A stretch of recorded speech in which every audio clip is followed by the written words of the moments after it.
नमस्कार दोस्तों, मेरा नाम अनुज है। टारगेट एग्जाम विधि चैनल पर आप सभी लोगों का स्वागत है। दोस्तों, आज के वीडियो में हम लोग जीके के 10 क्वेश्चन डिस्कस करेंगे। ये बहुत ही महत्वपूर्ण प्रश्न है, ध्यान से देखिएगा। आइए शुरू करते हैं। पहला प्रश्न है, ड्राफ्टिंग कमेटी का गठन कब किया गया था? 29 अगस्त 1947 को ड्राफ्टिंग कमेटी का गठन हुआ था।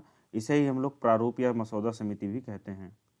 मसौदा समिति कहते हैं। इसके अध्यक्ष थे डॉक्टर भीमराव अम्बेडकर। संविधान बनाने के लिए संविधान सभा का गठन किया गया था। इसकी पहली बैठक 9 दिसंबर 1946 को हुई थी, जिसमें अस्थायी तौर पर डॉक्टर सच्चिदानंद सिन्हा को अस्थायी अध्यक्ष बनाया गया था। फिर 2 दिन के बाद में बैठक होती है 11 दिसंबर 1946 को, तब जाकर डॉक्टर राजेंद्र प्रसाद अस्थायी अध्यक्ष बनते हैं। अब आते हैं, देख लेते हैं कि भारतीय संविधान कब बनकर तैयार हुआ। तो यह 26 नवंबर 1949 को बनकर तैयार हो गया था। पूरे देश में 26 जनवरी 1950 को लागू हुआ था। भारतीय संविधान बनने में 2 वर्ष 11 माह और 18 दिन का समय लगा था।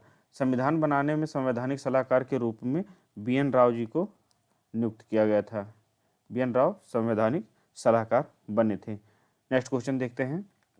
दूसरा प्रश्न है, नागरहोल राष्ट्रीय उद्यान स्थित किस राज्य में स्थित है? नागरहोल राष्ट्रीय उद्यान कर्नाटक में स्थित है। मिजोरम में स्थित डाम्फा वन्यजीव अभ्यारण्य है। डाम्फा वन्यजीव अभ्यारण्य है। मणिपुर में किबुल लामजाओ राष्ट्रीय उद्यान है। किबुल लामजाओ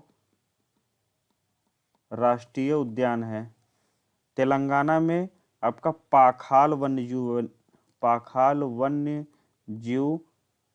अभ्यारण्य है। एक बार इसको और देखेंगे। नागरहोल राष्ट्रीय उद्यान कर्नाटक में है। मिजोरम में डाम्फा वन्यजीव अभ्यारण्य है। मणिपुर में किबुल लामजाओ राष्ट्रीय उद्यान है। तेलंगाना में पाखाल वन्यजीव अभ्यारण्य है। तीसरा प्रश्न है, पृथ्वी का सबसे निकटतम एवं सबसे गर्म ग्रह कौन सा है? तो यह है शुक्र। ऑप्शन आपका ये वाला सही होगा, जिसे हम लोग भोर या सांझ का तारा नाम से भी जानते हैं। इसे सांझ का तारा या भोर का तारा भी कहा जाता है। यह दक्षिणावर्त घूमता है। इसका अपना कोई उपग्रह नहीं है। इसे पृथ्वी का भगिनी ग्रह भी कहा जाता है। भगिनी ग्रह भी कहते हैं। इसको देख लेते हैं। मंगल ग्रह को आयरन ऑक्साइड की उपस्थिति के कारण इसे लाल ग्रह भी कहा जाता है। मंगल ग्रह को लाल ग्रह कहते हैं। यह 24 घंटे में अपनी धुरी पर चक्कर पूरा करता है, जबकि 687 दिन में सूर्य की परिक्रमा लगाता है। 687 दिन में 24 घंटे में अपनी धुरी पर एक चक्कर पूरा करता है। इसके 2 उपग्रह हैं। उपग्रह फोबोस और डिमोस।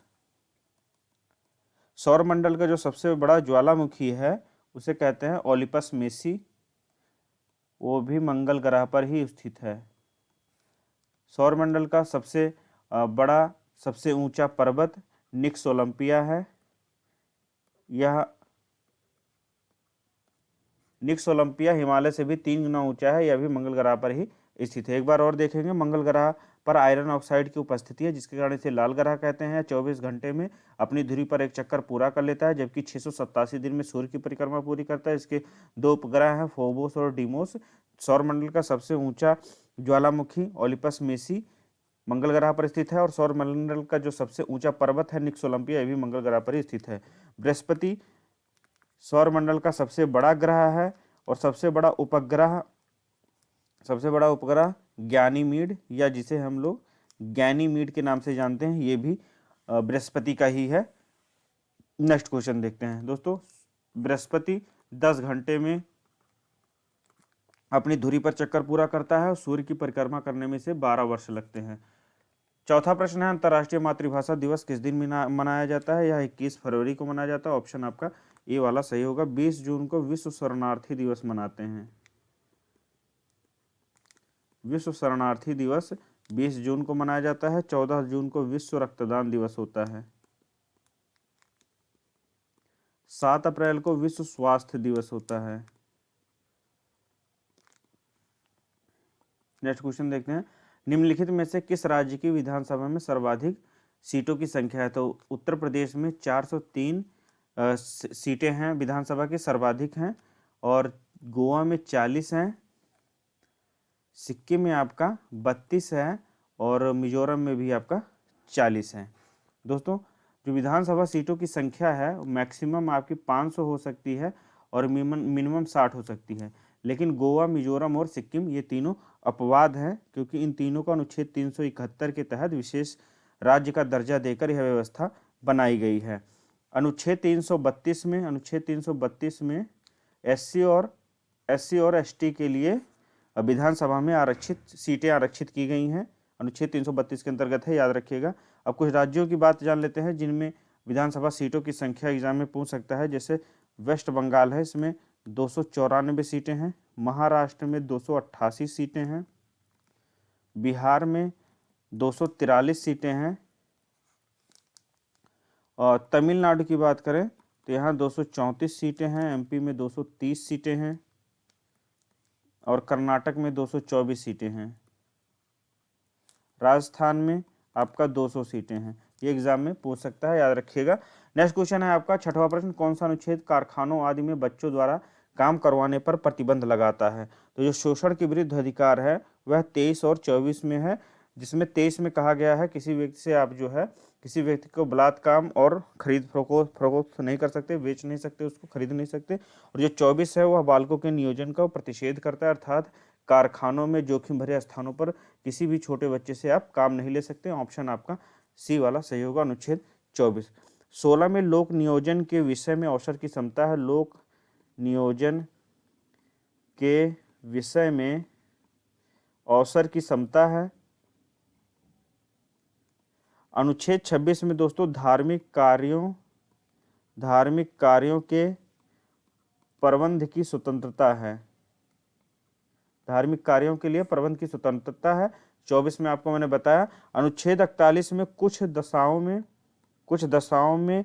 काम, शिक्षा और लोक सहायता पाने का अधिकार है। लोक सहायता पाने का अधिकार है। एक बार इसको और देख लेते हैं। अनुच्छेद 16 में लोक नियोजन के विषय में अवसर की समता है। अनुच्छेद 26 में धार्मिक कार्यों के प्रबंध की स्वतंत्रता है। अनुच्छेद 24 में बालकों के नियोजन का प्रतिषेध है। अनुच्छेद 41 में कुछ दशाओं में काम, शिक्षा और लोक सहायता पाने का अधिकार है। 7वां प्रश्न है, राष्ट्रीय धातु विज्ञान प्रयोगशाला कहाँ स्थित है? तो राष्ट्रीय धातु विज्ञान प्रयोगशाला जमशेदपुर में स्थित है। ऑप्शन आपका ए वाला सही होगा। रुड़की में आपका केंद्रीय भवन निर्माण अनुसंधान संस्थान है। केंद्रीय भवन निर्माण अनुसंधान संस्थान है। कोलकाता में केंद्रीय कांच और मृत्तिका अनुसंधान संस्थान है। हैदराबाद में आपका centre for DNA fingerprinting and diagnostic है। इसको एक बार और देखेंगे। राष्ट्रीय धातु विज्ञान प्रयोगशाला जमशेदपुर में है। रुड़की में केंद्रीय भवन निर्माण अनुसंधान संस्थान है। कोलकाता में केंद्रीय कांच और मृत्तिका अनुसंधान संस्थान है। हैदराबाद में centre for DNA fingerprinting and diagnostic है। 8वां प्रश्न है आपका, संयुक्त राष्ट्र संघ द्वारा 2024 को क्या घोषित किया गया था? दोस्तों संयुक्त राष्ट्र संघ ने अंतर्राष्ट्रीय वर्ष के रूप में 2024 में अंतर्राष्ट्रीय ऊंट वर्ष घोषित किया। ऑप्शन आपका बी वाला सही होगा। अंतर्राष्ट्रीय बाजरा वर्ष 2023 को घोषित किया गया था। अंतर्राष्ट्रीय फलों एवं सब्जियों का वर्ष 2021 को घोषित किया गया था। अंतर्राष्ट्रीय शिल्पकार और मत्स्य पालन एवं जलीय कृषि 2022 को घोषित किया गया था। 9वां प्रश्न देखते हैं, भारतीय वित्त आयोग का गठन कौन करता है? भारतीय वित्त आयोग का गठन दोस्तों राष्ट्रपति द्वारा अनुच्छेद 280 के अंतर्गत किया जाता है। अनुच्छेद 280 के अंतर्गत राष्ट्रपति वित्त आयोग का गठन करता है। या 16वां वित्त आयोग चल रहा है वर्तमान में 16वां वित्त आयोग चल रहा है। और प्रथम अध्यक्ष के रूप में देखें यदि तो प्रथम अध्यक्ष इसके केसी नियोगी जी हुए थे, केसी नियोगी। और वर्तमान अध्यक्ष की बात करें तो अरविंद पनगड़िया हैं, अरविंद पनगड़िया। इसके सचिव की बात करें तो जो प्रथम वित्त सचिव थे, प्रथम वित्त सचिव तो आर.के. षणमुखम शेट्टी जी थे, आर.के. षणमुखम शेट्टी जी थे। और वर्तमान में तुहिनकांत पांडे हैं, तुहिनकांत पांडे हैं। इसको एक बार और देखेंगे। भारत के वित्त सचिव का गठन राष्ट्रपति द्वारा अनुच्छेद 280 के अंतर्गत किया जाता है। प्रथम वित्त आयोग के अध्यक्ष केसी नियोगी जी थे और वर्तमान में अरविंद पनगड़िया हैं। या 16वां वित्त आयोग चल रहा है और इसमें जो वित्त सचिव बनाए गए हैं तुहिनकांत पांडे हैं। जो प्रथम वित्त सचिव थे आर के षणमुखम शेट्टी थे। नेक्स्ट क्वेश्चन है आपका 10वां, प्रोटीन की फैक्ट्री किसे कहा जाता है? प्रोटीन की फैक्ट्री राइबोसोम को कहा जाता है। ऑप्शन आपका ए वाला सही है। माइटोकॉन्ड्रिया कोशिका का शक्ति केंद्र होता है। कोशिका का शक्ति केंद्र, कोशिका का शक्ति केंद्र। गोल्जी का यातायात प्रबंधक होता है। यातायात प्रबंधक, कोशिकाओं का यातायात प्रबंधक या ट्रैफिक पुलिस भी कहते हैं इसे। और लाइसोसोम दोस्तों आत्मघाती थैली होती है। आत्मघाती थैली, या जिसे हम लोग सुसाइड वेसिकल भी कहते हैं। एक बार और देखेंगे। प्रोटीन की फैक्ट्री राइबोसोम है। माइटोकॉन्ड्रिया कोशिका का शक्ति केंद्र है। गोल्जी का यातायात प्रबंधक है और लाइसोसोम आत्मघाती थैली कहलाती है। दोस्तों ये थे 10 प्रश्न जीके के। मुझे आशा है कि आपके एग्जाम में आपकी मदद करेंगे। मिलते हैं अगले वीडियो में, तब तक के लिए नमस्कार।